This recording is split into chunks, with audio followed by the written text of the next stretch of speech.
Welcome, everyone. Thank you so much for joining us today. We are going to get started. The Commission is very pleased today to present this session to share information about our free collections care and evaluation services. The Commission's Caucus Archival Projects Evaluation Service, or CAPES, is for the assessment of paper collections, and the Artifact Assessment Program is for the assessment of objects. We're so pleased to have our partners joining us today, Laura Melbourne from the New Jersey Caucus of the Mid-Atlantic Regional Archives Conference, and Lindsay Smith from the New Jersey Association of Museums. We also have a very special guest who has participated in both the CAPES and the Artifact Assessment Program. Leah Laskatoff is here with us from the Stevens Institute of Technology, and she's going to talk a little bit about her experiences with participating primarily in the Artifact Assessment Program.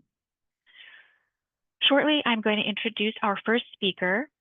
I want to also ask you all to give us an opportunity to collect some information from you today. So when Laura begins her presentation, I'm going to post a couple of questions in the chat. I'll ask you to please, if you wish, to respond to those questions. And we are also going to have time at the end of the session. So you are going to be able to also post your questions in the chat for our speakers to comment at the end of the program. Let me see if I can change my slide. And I can't change my slide. I'm sorry.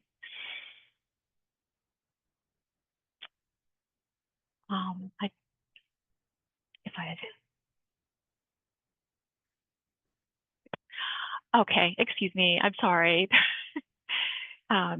Zoom does things sometimes. I practiced this before, I promise. Okay, I thought it would be helpful if we started with some information from the American Alliance of Museums, from their Code of Ethics. So just have a couple of excerpts I wanted to read to you. This is how the Commission sees its role and its stewardship of collections care and in terms of providing services to the community. So this is from our code, from the AAM Code of Ethics. Taken as a whole, museum collections and exhibit materials represent the world's natural and cultural commonwealth. As stewards of that wealth, museums are compelled to advance an understanding of all natural forms and of the human experience. It is incumbent on museums to be resources for humankind and in all their activities to foster an informed appreciation of the rich and diverse world we have inherited. It is also incumbent upon them to preserve that inheritance for posterity. Museums in the United States are grounded in the tradition of public service. They're organized as public trusts, holding their collections and information as a benefit for those they established to serve. Members of their governing authority, employees, and volunteers are committed to the interests of these beneficiaries. The law provides the basic framework for museum operations.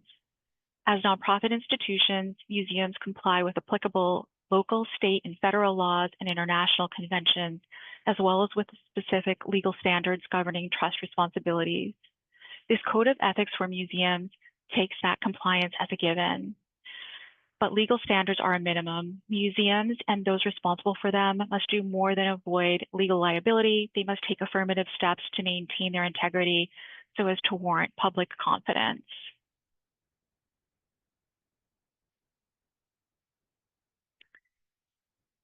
And so now, let me talk a little bit about the Historical Commission. So the Commission's programs are rooted in the concept that we're the keepers of history. We must care for our collections to preserve history and to make them available to the public for the purpose of fostering greater knowledge. The Commission has created its programs and services for the very purpose of preserving New Jersey collections and making them available to the public. To underscore our public responsibility and our role as stewards who hold New Jersey collections in public trust, the Commission receives an annual appropriation from the state's hotel motel tax revenues to offer its programs and grants. Because we receive taxpayer dollars to support our work, we bear an even greater responsibility to care for our collections, interpret them responsibly, and make them available to the public. The Commission's Caucus Archival Project Evaluation Survey, CAPES, was created in the late 80s and provides free professional assessments by consultants from the New Jersey Caucus of the Mid-Atlantic Regional Archives Conference. Services are provided for paper items held by New Jersey archives, libraries, historical societies, churches, schools, hospitals, and other agencies. Materials must document the history of New Jersey. Services are available to small county and local historical organizations that may not have full-time staff or that may not have professional archivists or specialists in collections care. It is now my pleasure to introduce our first speaker, Laura Melbourne, who is the coordinator of the Caucus Archival Project Evaluation Service for the New Jersey chapter of the Mid-Atlantic Regional Archives Conference. She is an archivist with a background in academic publishing and libraries. As an archival associate in the Peace Collection at Swarthmore College, she focuses on outreach, user services, and student employment. Laura has a Master of Information with concentration in Archives and Preservation from Rutgers University. Laura, thank you, and I will put you in spotlight. Thank you so much. Let me share my screen.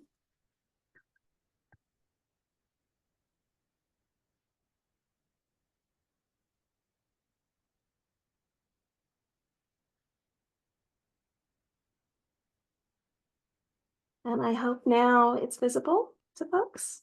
Looks great. Thank you.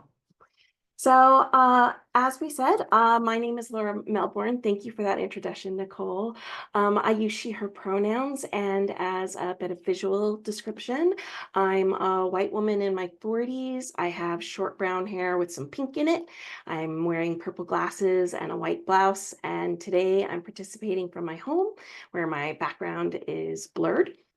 As Nicole mentioned, I'm the CAPES coordinator, and I'm really excited to get a chance to speak with you today about how CAPES is here to help.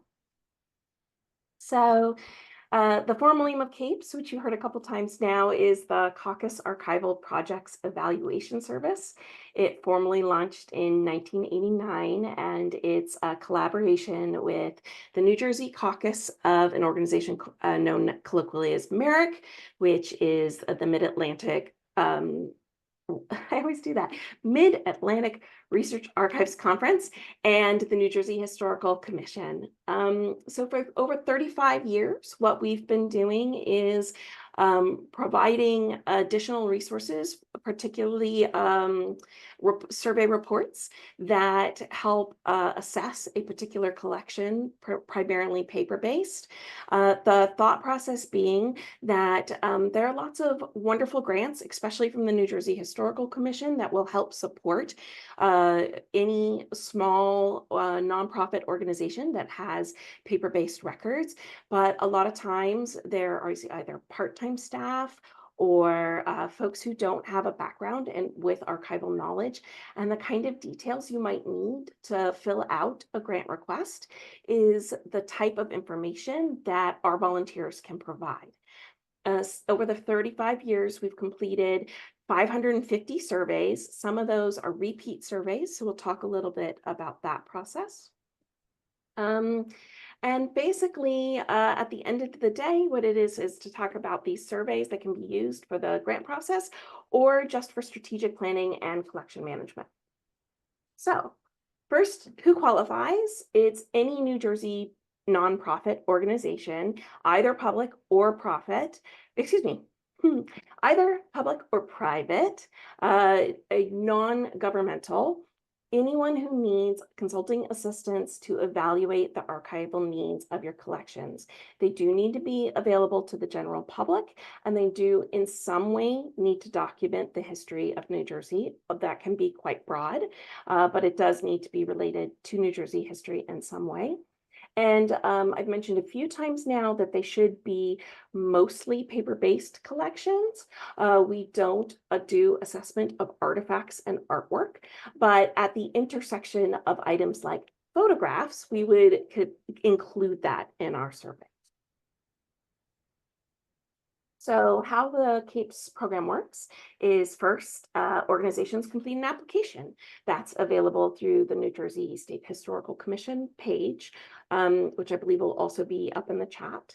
And then I'm the CAPES coordinator. My job is to help facilitate the organization of all of the consultants and folks who then go out to perform these assessments. So I will assign one of our consultants to perform an on-site evaluation. We have consultants all over the entire state, and then a few, like myself, I'm based in Pennsylvania, and a few in New York, just to help make sure we have good coverage of all of New Jersey. So wherever you are, there is a consultant who can be available.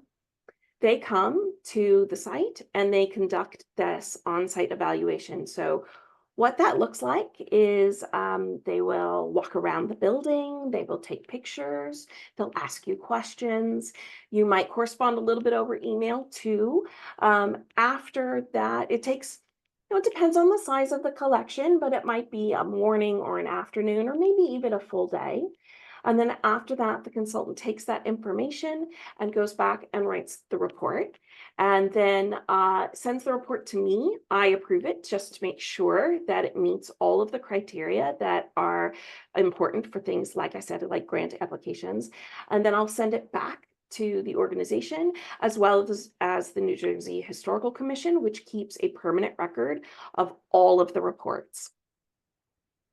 So what does a survey itself cover? So there are really 6 main areas that it covers. So it discusses preservation, specifically the building's environment. So walking around and looking at things like temperature control and windows and storage. Then it also talks about preservations of the collections themselves. So are they in file cabinets? Are they in boxes? We talk about organizing the archival materials. So making sure that there is what's known as intellectual control, so that it's organized in a way that folks can find the information and then look at the records. So it becomes more accessible depending on their needs. And this can be researchers or the public. It's just applying some principles that help meet standards that make it much easier for folks to use. We'll also talk a little bit about staff characteristics and training. So for example, let's say there's one full-time person, but they don't have any archival training. We provide some guidance on areas that might be helpful to take a free class, or maybe there's some part-timers and we might provide an idea of a book that might be helpful. We talk a lot about disaster planning. So floods have been particularly prevalent lately, but also things like fires, anything that it might be a good idea to have a plan about upfront. And then we do talk about places to get financial assistance. The report itself concludes with a prioritized list of recommendations. So one of the services that consultants provide is a assessment of what is the most urgent versus what is something that you should be done over time, but is going to be fine for a little while. And that's one of the ways that we really tailor the report for every single individual institution or organization based on your own needs.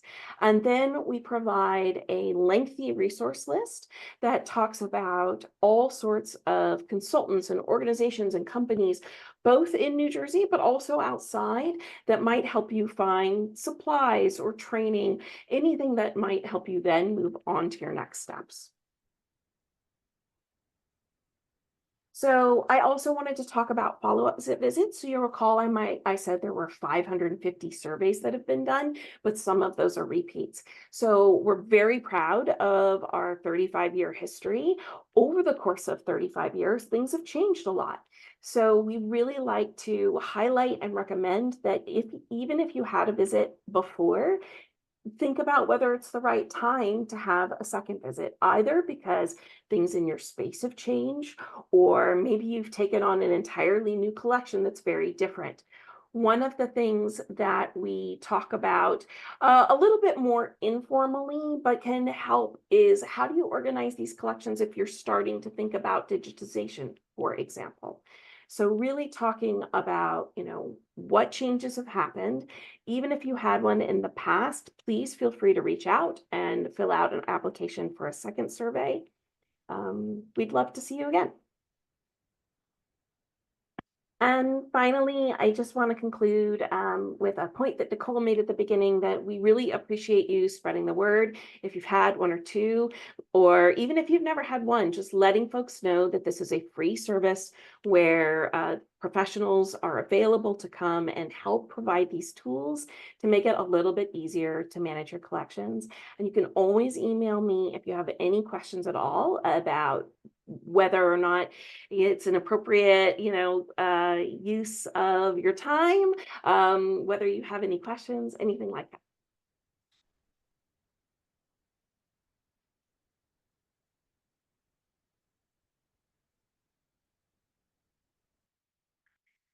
Thank you so much, Laura. And so as I said at the end, we're going to have some time to respond to questions.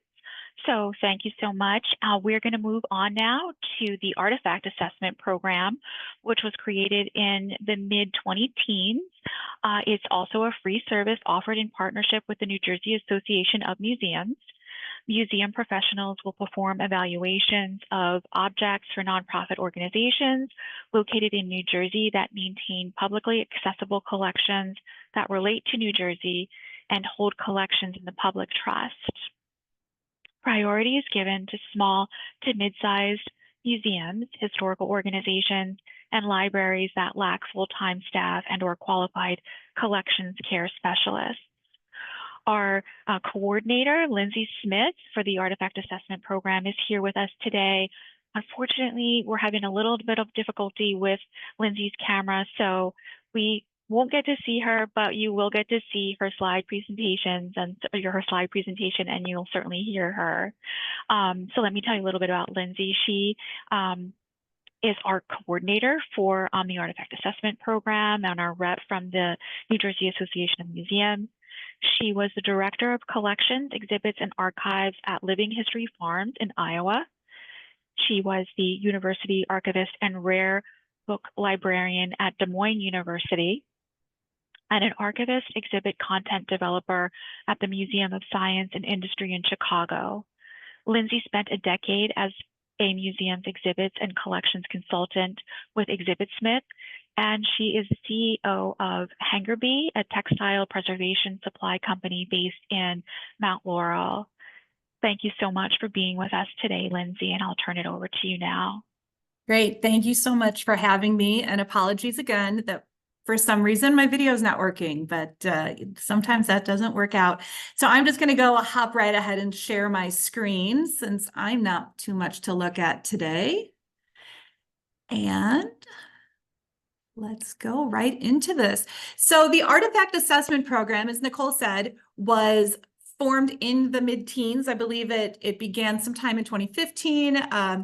Reports started rolling in around 2016, and it was formed in the inspiration of the CAPES program, because of course, not all of us simply have archival collections, right? There's a lot of actual three-dimensional stuff out there that needs very similar consultation services that the CAPES program just does not include.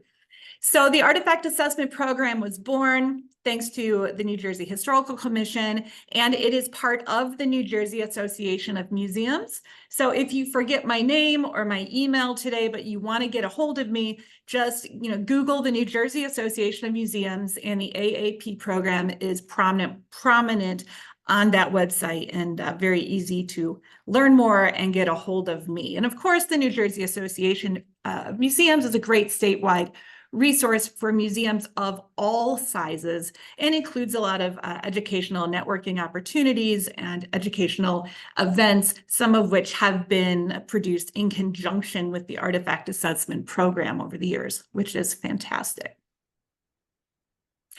As for how the Artifact Assessment Program runs, actually, Laura already discussed a lot of the details, because there is a lot of overlap between the two programs regarding eligibility, regarding the actual process of getting an assessment completed, as well as even the end results.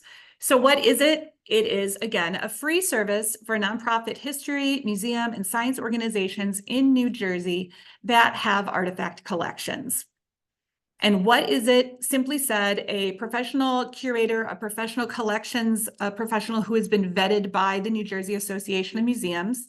And like CAPES, we have them located throughout the state, will come and visit your site and complete a collections assessment and advise you on how you can incorporate museum and preservation best practices into your organization. And our assessors can also help with more specific needs. If you contact us with a particular project or a particular kind of artifact or collection in mind, we can tailor the site visit to those specific needs that you may have. To be eligible, your organization needs to be based in New Jersey. You must have collections that are related to New Jersey.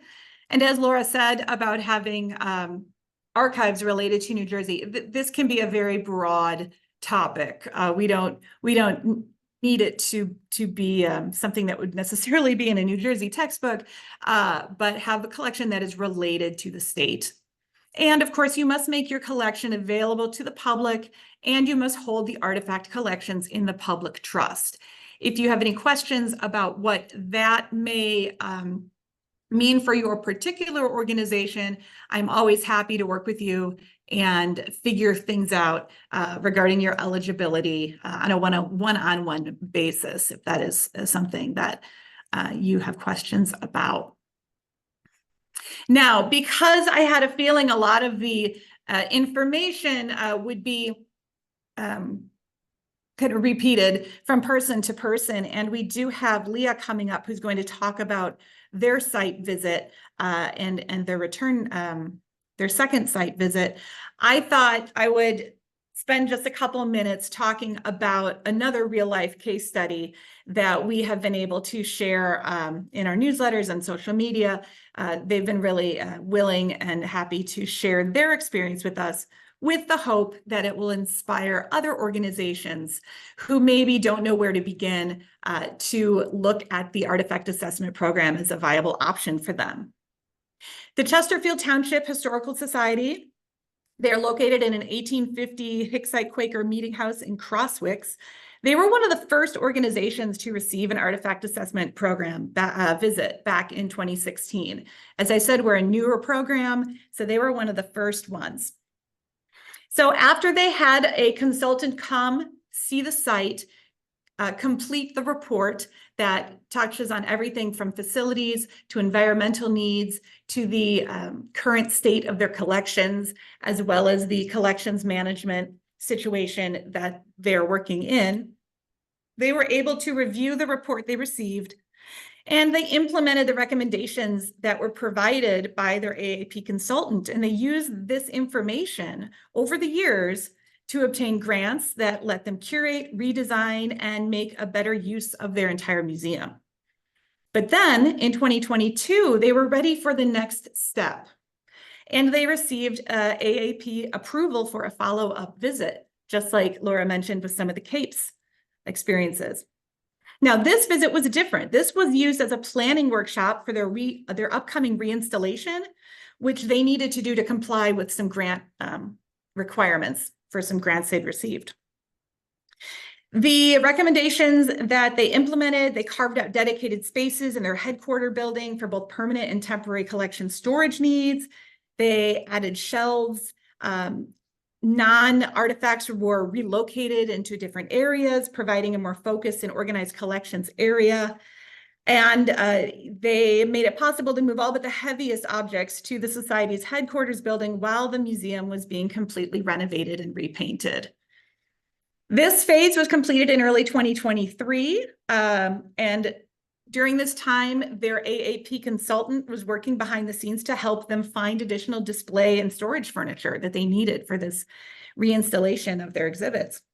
And the team involved people from all over the community, including the Society's Collections Committee, skilled volunteers, contract registrar, and 2 professional art installers.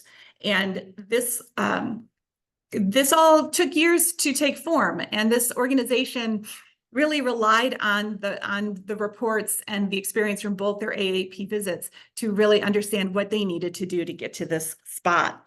They were able to modify pre-existing cases to allow for better airflow, object safety, and visibility, and reinstall them in their exhibition space. So thanks to, and I could go on about that, but I'll keep it. Thanks to the AAP, the Chesterfield Township Historical Society now has a toolkit, so to speak, of guidelines, as well as short and long-term goals.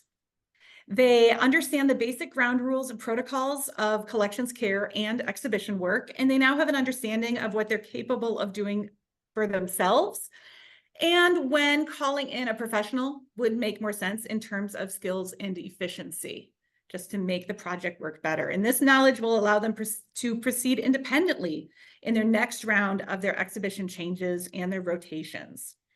Their exhibition is more story focused than in the past. Their collections are better managed and controlled. And this exhibit allows for changing themes and increased diversity of the stories of the area's indigenous origins and diverse and still diversifying populations, rural life, famous residents, and distinctive food culture to read this. So after many years of hard work, the Chesterfield Township Historical Society hosted a grand reopening event on May 6th of 2023. And a quote from the organization says, "The new exhibits will immerse you in local history as told through stories of the people and events that created our special community." Chesterfield Township has been very vocal in expressing that the artifact assessment program, from their first site visit in 2016 to their follow-up visit in 2022, have been very instrumental in allowing their organization to make these great strides and get to where they are today. So how do you apply? If you believe you are an eligible organization, no organization is too small. In fact, this program caters to these smaller collections and smaller museums. I encourage you to go to our website, njmuseums.org, and click on the AAP tab that's on the top of the page. We have an online application to make things nice and easy. You can even QR code it right now on your screen. It'll take you right to the home page. And the application will be reviewed. If you are accepted into the program, you will be hearing from me, Lindsay Smith, the AAP coordinator, and I will be the one to assign you to a consultant and make sure that your site visit gets scheduled. And then when the consultant's report is finalized, I will receive that and I will send it along to you along with a rather robust resource guide that caters toward artifacts and collections management, full of links of resources and vendors and all kinds of information that will help you on your way. My email is right there, aapcoordinator@gmail.com. But again, if you forget, just go to the New Jersey Association of Museums website and you can find me there.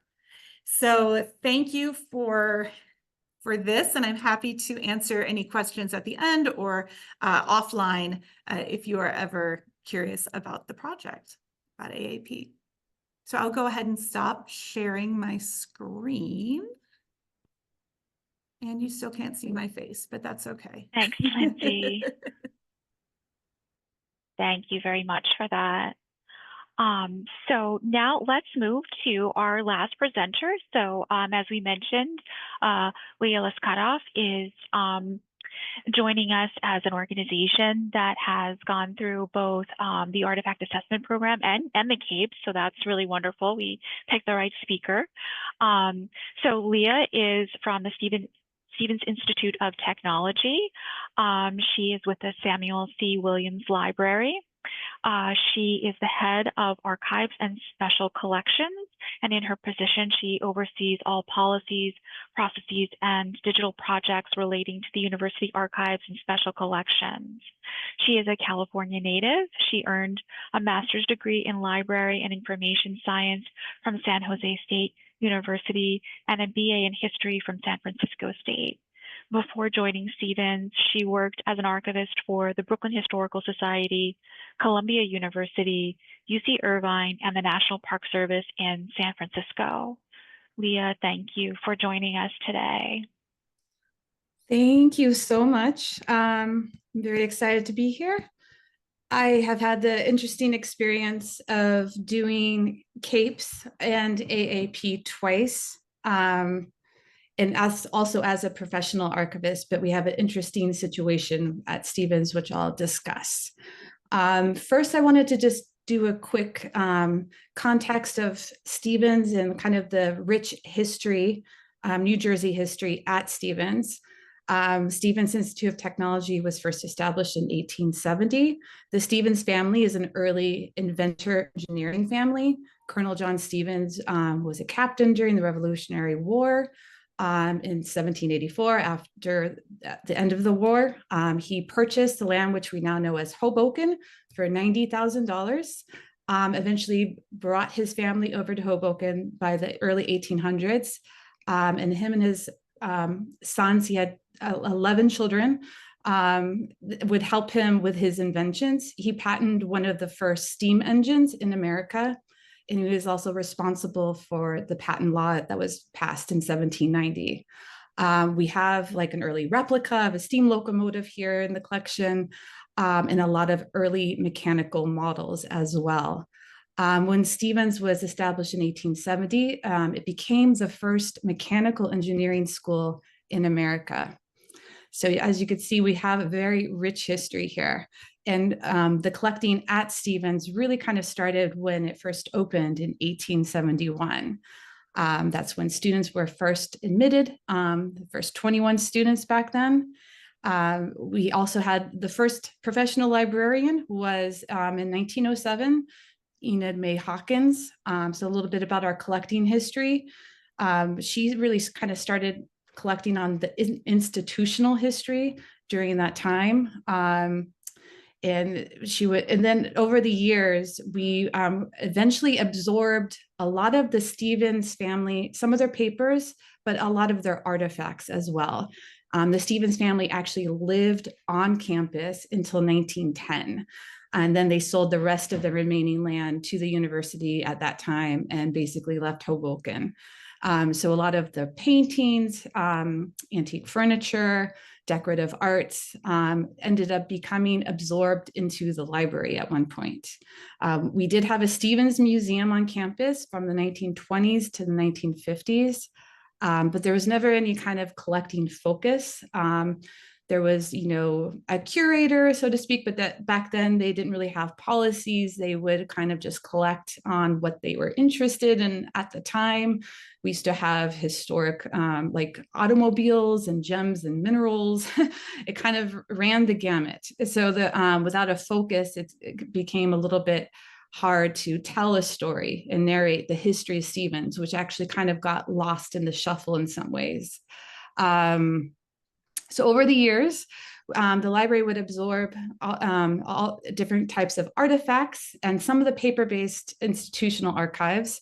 But, there wasn't really anyone kind of focused on archives and special collections until 2010. There was a digital projects librarian who actually took an interest in archives and tried to bring some intellectual control to the collections because there was really no intellectual control before then. And then I took the reins in 2013. So there's still quite a bit to do. As you can see, just some examples of our collection space.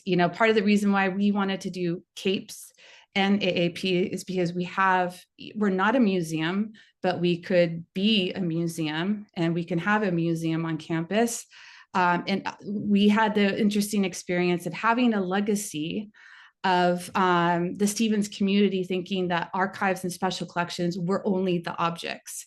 We've had this room on the first floor called the Mary Stevens Room. in the library since, you know, the 1980s, where it was a kind of like gallery space where the former library director would just display objects that used to be in the castle where the Stevens family lived. Me being a professional archivist, I had very little experience dealing with historic objects and paintings and such. And so that was a little bit out of my wheelhouse in this sense. And I was also trying to make sure that the Stevens community would also see how rich the institutional history is. You know, there's a lot of alums that, you know, went on to work with Thomas Edison, invented, technology that we still use today. And so just kind of being able to focus on that part of the history was really kind of neglected. And so when we did, you know, the Capes, there's just having, they were able to kind of like look at our storage spaces, the preservation of the building, which was lacking in some areas, and just kind of review our policy that we had in place, our scope of collections policies. We have refined that.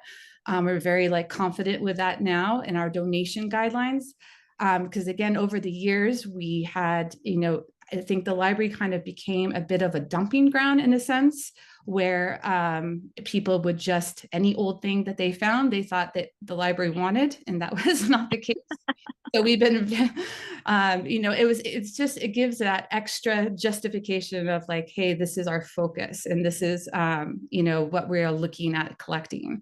And so having Capes in an outside perspective I think is always helpful, regardless of like your own experience. Also, I was the only person in my department for the first 3 years. Now I'm very lucky to have another professional archivist to work with. But managing the large amount of institutional archives that we do have, and over 700 historic objects, is quite a task. So any help, I'm happy to have any help I can get, basically.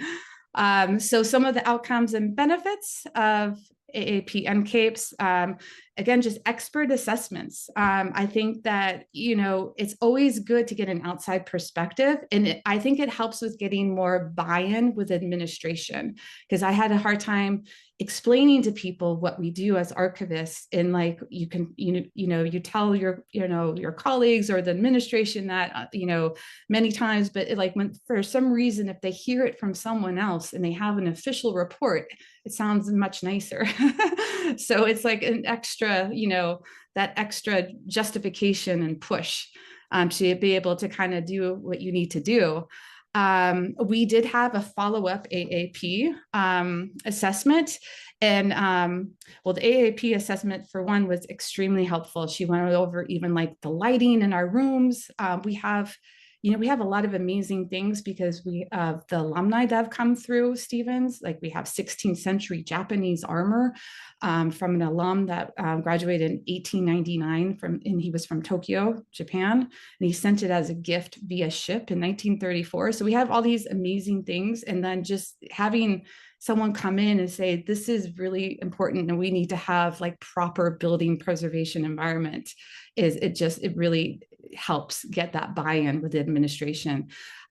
We did the follow-up because we were suddenly supposed to move to a different space. And it was kind of just more of not an urgent thing, but we didn't have enough time to prepare to see if this new space was adequate. And so we had our AAP consultant come in, and we actually had a meeting with them. They did the assessment of the space and the new space, and then they offered the recommendations. And we were able to share that report with facilities, and we have shared our reports, Capes and AAP, with our administration and facilities department. And it has definitely helped. Like, I feel like they are listening to us more. They're really taking it very seriously. And now moving forward, we have really kind of refined our policies, refined our scope. We created an advisory committee, which facilities is a part of as well. And like upper management at the university, they are looking at the possibility of hiring museum staff. And I think that's that would be amazing, because we have, just part of Sorry, I meant to go back. Part of the challenges is, wait, I have it right here. Part of the challenges is really that we wear so many different hats. Like, I am not a museum curator, but they think I'm a museum curator. I'm the registrar. I am the exhibition designer. I am the processing archivist. I'm the reference archivist. I'm the rare books librarian. We have rare books. We have so many different types of collections, and not having that dedicated person in that area has been challenging, but I've learned a lot. And like, I think they actually are looking seriously at creating more of a real museum, and hopefully hiring that staff that you need to have to make a museum going. So please feel free to reach out with any questions you have. I think Stevens has an interesting experience because we have so many different types of materials and such a rich history, but I highly recommend CAPES and AAP. So do it. See, I stopped sharing, I think. Yeah. Thank you, Leah. Yeah, so interesting to hear about a collection like yours, because there are so many different things that you have. It was also interesting to hear about how I guess some of your colleagues responded to the evaluation services that you had gone through, and maybe understood a little bit better about what you do and what you have. So thank you so much again for sharing that with us. I do see that we have a couple of questions, I think, in the chat. It looks like some of them have already been answered. There is a question about the timeline once an application is approved. Laura and Lindsay, Laura, did you want to share some information about that? Yeah, sure, I'm happy to. I will be very honest that it varies. Because all of our professional archivists are working archivists, it sometimes can take a couple weeks or more for me to find someone who's available and able to cover it. We do have plenty of coverage, but sometimes I email one person and they're busy, and then I email another person and they're busy. So in my experience, it can take, after I receive it, it can take 2, 4 at the outside weeks for us to find someone who's available. And then I will reach out and say to the organization and say, okay, I've assigned your consultant, and then that timeline kicks off between you and the consultant. So however long it takes for you to find a mutual date that works, to bring them out, etc. And then they are given up to 2 months to write your report, although honestly, they're usually so much faster than that. Just in general. Lindsay, I don't know if you find the same in your program. It's pretty similar. The course of events is you would apply, and then the Historical Commission reviews your application.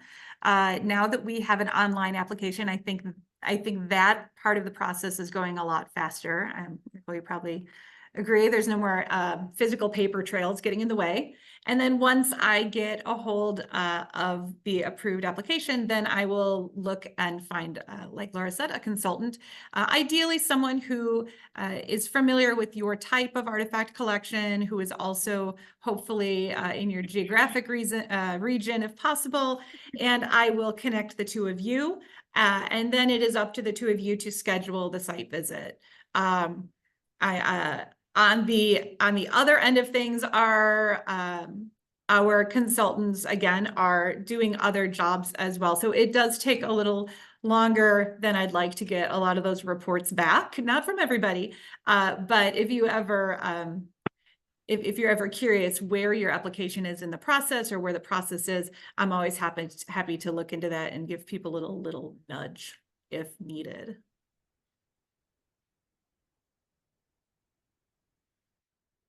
Okay, thank you. And so we've got some more questions coming in, I think. Let's see. There are a couple of questions about, does CAPES support the creation of digital collections or digitizing physical documents? Yeah, so our primary focus is on stabilizing the collection at hand. So making sure that you have all the all the information that you need to deal with that first. Sometimes we go, I can think I personally did a site visit at a place that was ready to start their digitization program, but all their photos were in a big plastic tub.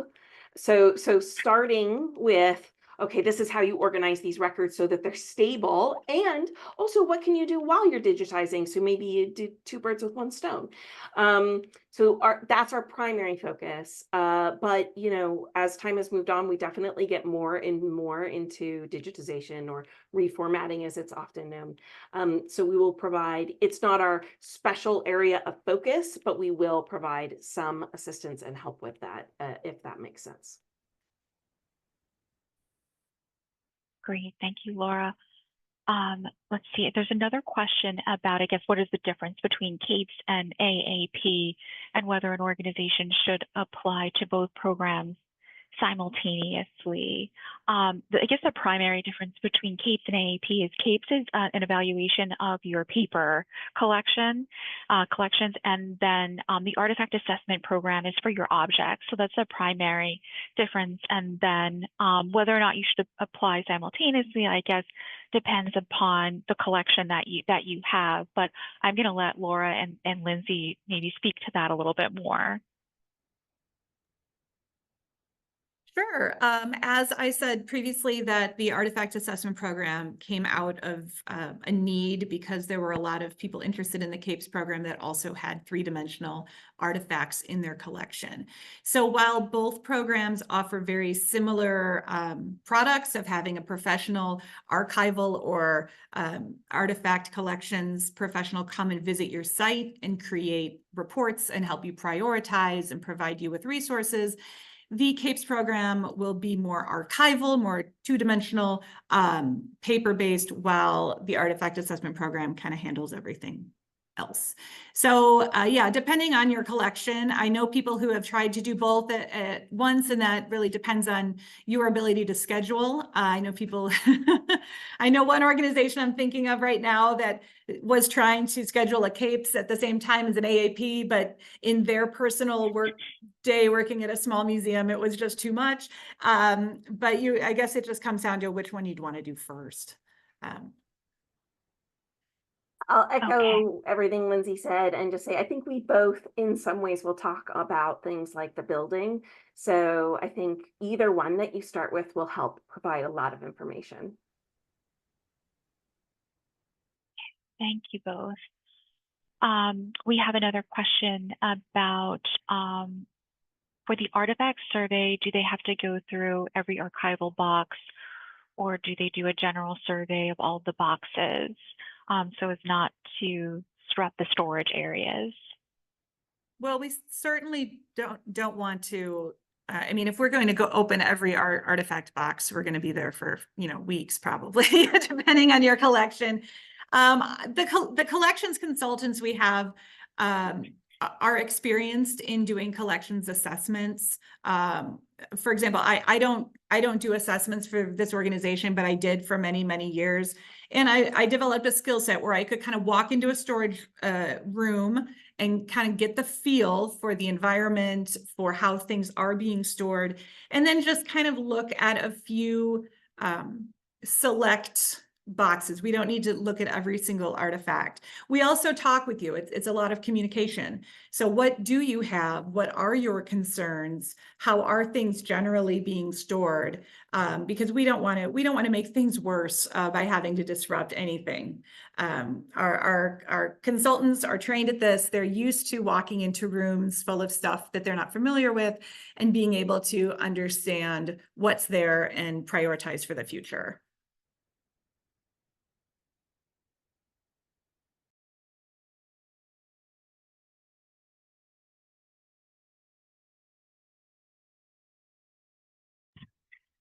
Okay, sorry about that. I was on mute. There's a question about recapping the application process. So sure, I think we can do that quickly. It looks like this is a question about potentially either applying for AAP or the CAPE. So Yeah, Laura, did you want to just speak a little bit about the CAPES application process? Sure. So the application itself is available from the New Jersey Historical Commission site, which I think we've linked to a few times, but maybe we could throw in the chat one more time. It's not a very lengthy application but it does ask for details that will really help us make sure that you're eligible. So we talked about that it does need to cover New Jersey history in some way. We do cover any size nonprofit, but not government or corporate. And then for CAPE specifically, paper-based. We also do have an upper limit right now of 2 surveys. We have experimented 1 or 2 times with a 3rd survey. So if you've had to and you're interested, please reach out to me directly before you do an application, because we could talk about that. But then other than that, you fill that out. We use the New Jersey Historical Commission, make sure it meets their guidelines, then it comes to me and I do a quick double check, and then we move forward from there. Thanks, Laura. And Lindsay, did you want to talk a little bit about the application?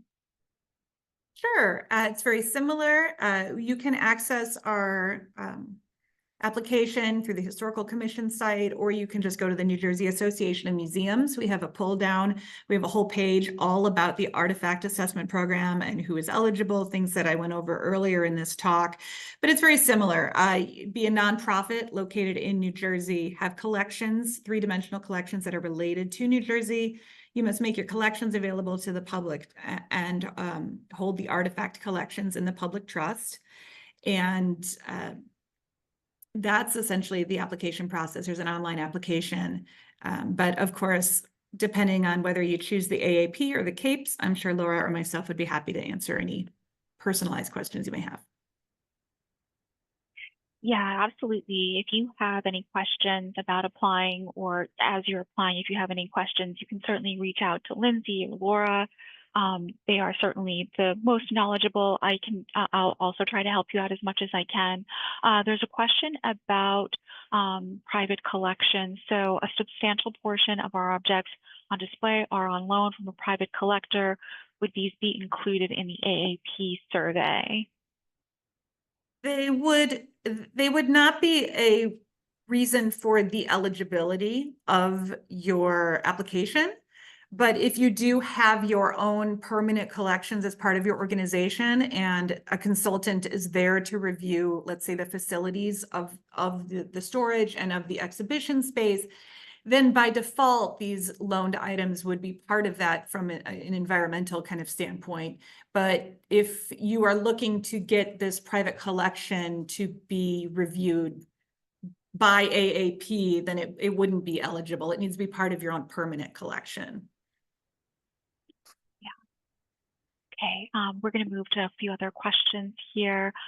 Is there a program for audio collections, recorded stories, interviews? So we've obviously emphasized that CAPES is paper-based, but it is also an archival consultation, and archives have those things in them. So I think it wouldn't be, if you were primarily solely an audio collection, I'm not sure that a CAPES application would be the best fit. That would be a time you might want to reach out to me individually. But if you have those items in your collection, they would likely be mentioned and potentially discussed both in person and as part of the larger survey. And I think that some of our resources on our resources list, for example, point out other spaces that deal with that specifically. Okay, thank you, Laura. Another question, if the consultant makes a recommendation to deaccession, do they give ideas of where the artifacts could be donated or where the artifacts should go? This is always a hard one. That's a good question. It's so much easier to deaccession something on paper than it is to actually get it removed from your building. This could be hard, and this is a very case-based situation.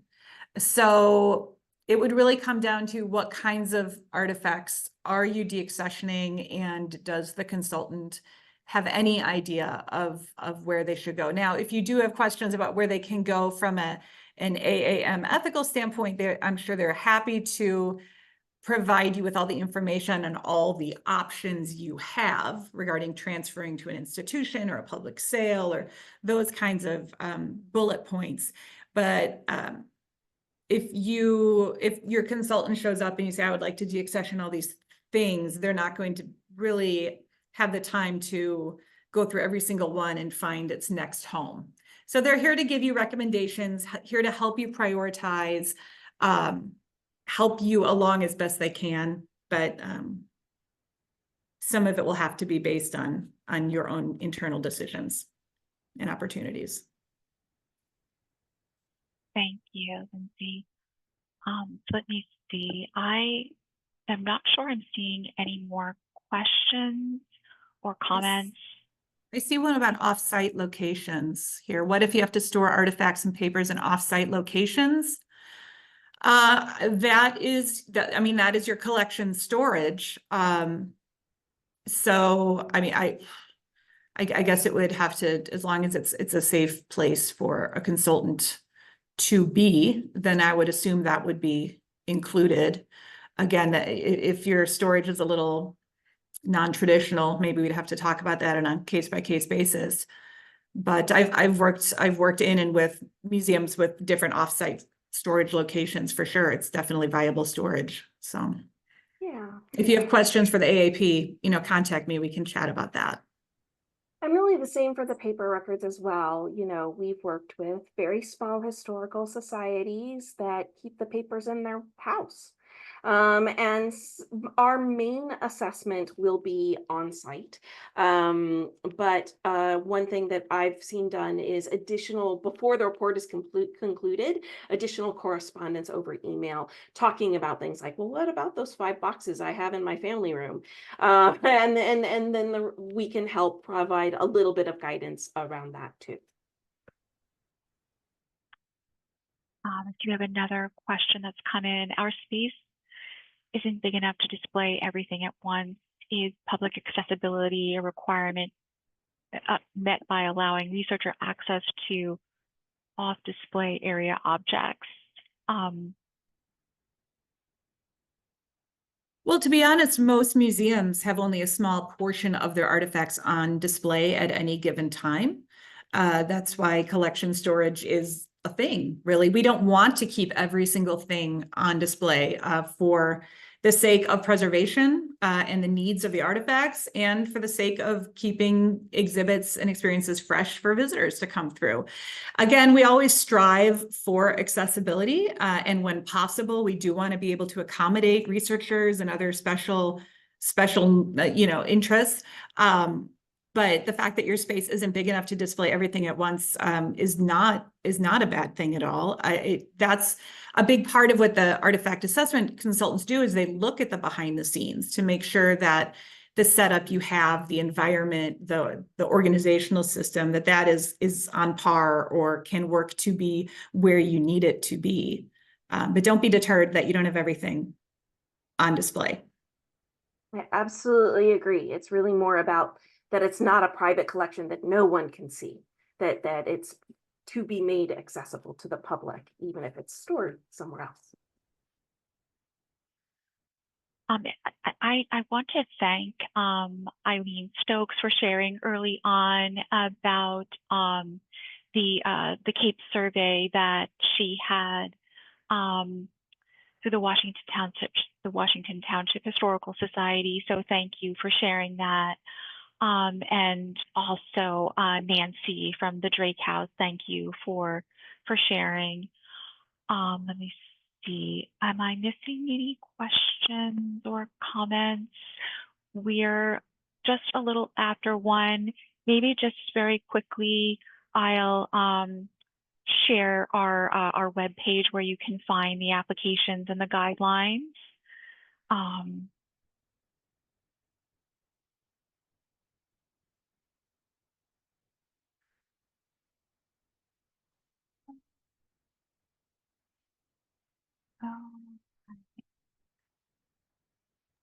I've shared it in the chat, Nicole. All right, thank you. And then maybe I'll just go back to my presentation and just to run through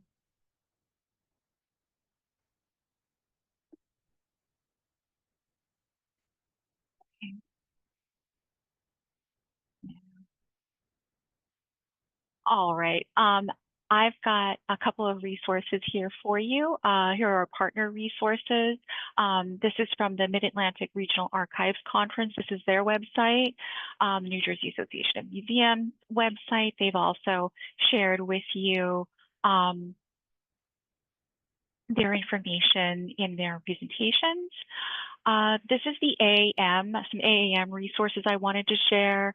So their code of ethics, the excerpts I was reading earlier in the program, you can find more on their code of ethics there. Their national standards and best practices for U.S. museums, this is their standards program, so you can find a number of topics and documents related to best practices for museums there. And then AASLH resources, so the American Association for State and Local History Standards and Excellence Program for History Organizations. This is the STEPS program. The Historical Commission does very much encourage organizations to take a look at the STEPS program and to enroll in it. It's a self-evaluation program. This program was specifically designed for small history organizations. At the American Alliance of Museums is great, but this program, the STEPS program, was specifically designed for small history organizations. And then they have a number of resources regarding collections care and disaster planning. So I definitely just wanted to make sure that you were aware of all of that. And we can also do a follow-up email collecting all of these resources in one document and get it out to you. And then, of course, this recording will be available to you. I think we are probably at the end of our program. Thank you guys for hanging on a few more minutes, everyone. Another big thank you to all of our speakers, Lindsay Smith, Laura Melbourne, and Leah Leskatov, and a very big thank you to Rachel for being our producer, director, behind the scenes, Wonder Woman. Thank you very much.